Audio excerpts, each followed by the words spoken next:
Hi guys, it's your boy Yusuf again. Welcome back to another episode of the Kick-Off Discussions podcast, your ultimate destination for all things football. It has been a wonderful weekend so far, and I hope you all are enjoying yourselves. Yes, if you are already here, please smash the like button, and if you are new, please kindly subscribe to my channel as I make my way to my first 1,000 subscribers. Thank you very much.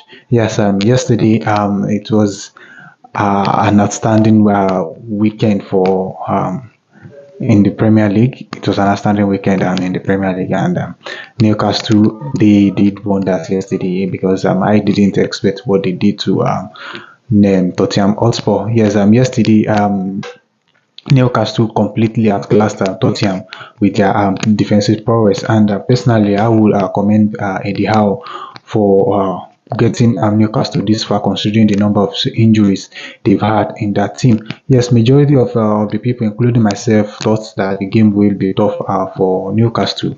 However, I was left in shock, and because Newcastle pulled an impressive performance against Tottenham, resulting into 4-0 victory for Newcastle yesterday. Well, let me quickly bring up the start from that game so that we can look at it together. Yes, yesterday it was all shoe for Tottenham Hotspur in terms of ball possession. They had 73% ball possession, while Tottenham and Newcastle had 27% of ball possession. Newcastle had 18 shots at Tottenham's goal, and they have 5 attempts on target, while Tottenham had 11 shots overall and 2 shots on target. Yes, if you look, and they also have 16 corners. Newcastle had 16 corners to Tottenham's 3 corners. You looking at this stats, Tottenham they were completely lost in that game because they couldn't find their way through Newcastle's goal, and they had the majority of the ball possession, and they have less attempts on target compared to Newcastle with little ball possession, and they have more attempts on target, including 4 goals in that game. Well, for me, that first goal by Alexander Isak in the 30th minute was a wonderful goal because Tottenham they lost the ball high up the pitch, and they were punished. They were duly punished. Newcastle capitalized on that mistake, which gave Isak his first goal in that game. I think Isak is one of the good strikers in the league with killer instinct and outstanding goal scoring ability. They also got Newcastle also got their second goal from Anthony Gordon some minutes later. That is 95 seconds if I'm not mistaken.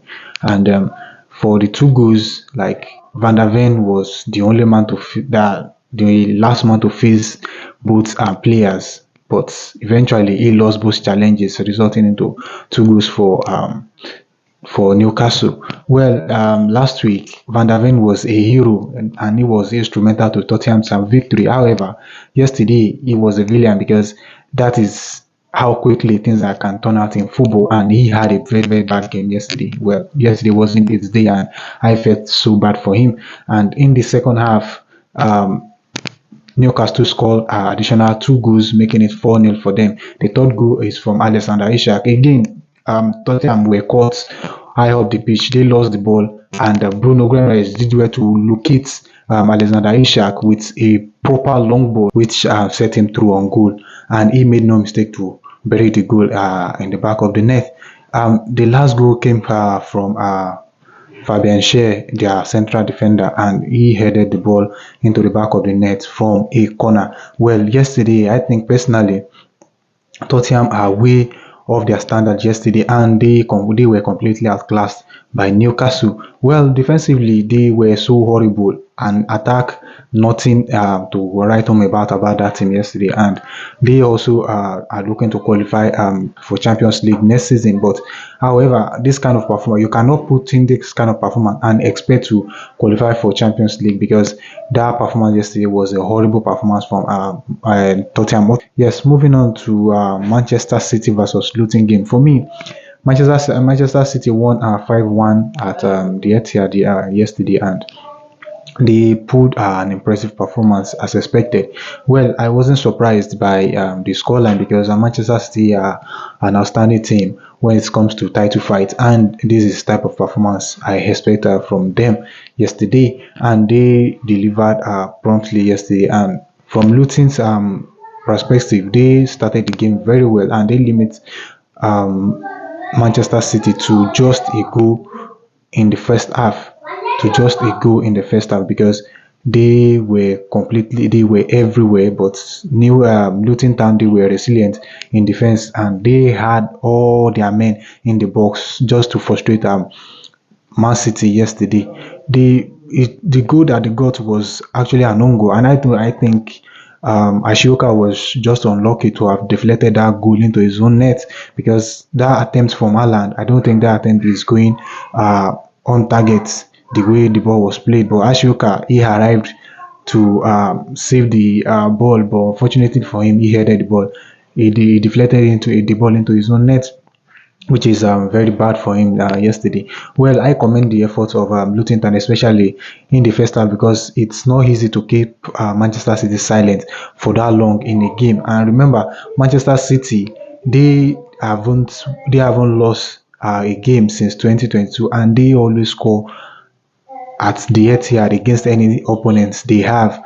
The Arsenal were the only opponents that were left. They were the only opponent that frustrated them, that they couldn't score at the Etihad so far. And Luton packed the box with all their players in that game, especially in the first half. But anytime they lost the ball, they all retreat to their box to defend, and they tried their possible best to keep Manchester City out, but that couldn't last.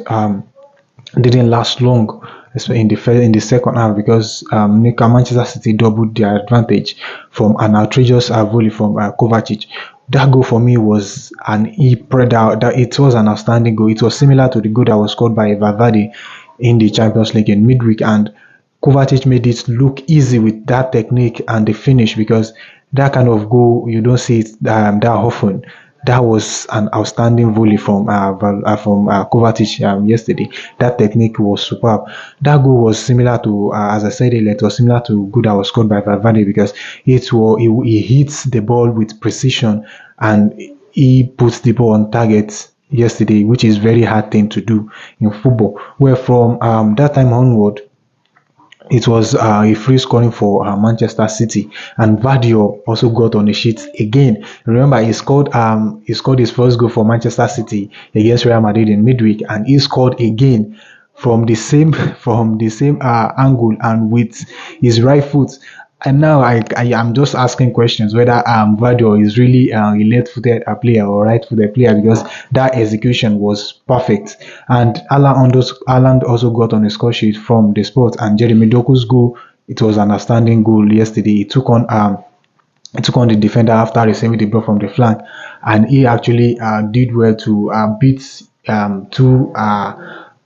two Luton Town player before he found the bottom corner. That was an outstanding game for him. And moving on to Bournemouth versus Manchester United, which ended in a 2-2 draw. That was a poor performance from Manchester United. Again, they have been underwhelming this season, and if they could not win this kind of game, I don't know the kind of game they could win. The performance they pulled against Bournemouth yesterday, that was a poor performance from them, because they didn't play as a proper big team in England. Especially, this has been their routine so far this season.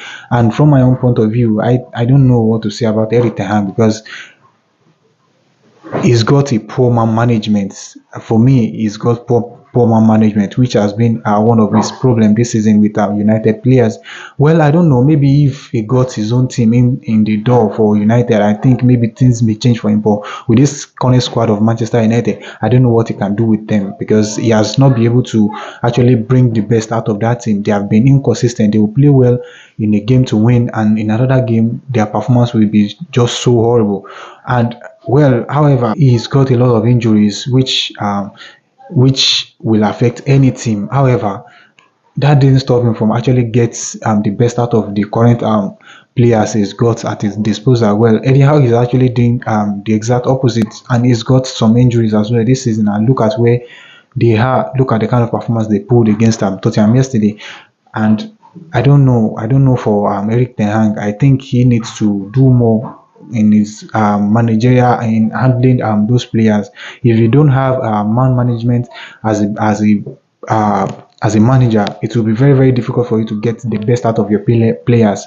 And as for Bournemouth, that was a fantastic performance from them against United. They put an impressive performance, and they now I see why Iraola won the manager of the month for March, because he gets his boys to perform like that against United. I think that's a great manager there, because he actually work with what he's got, and he gets the best out of his players, especially that kind of performance they pull against the United yesterday. I commend his intelligence as a coach, and I commend the Bournemouth players for pulling that kind of performance yesterday. Well, for this video, that will be all for this video, and let me know what you think in the comment section about United's performance in that game and their overall performance so far this season. City, let me know as well the City's win and the performance of Newcastle against Tottenham. I will await your response. But I will see you in another episode to discuss about the game between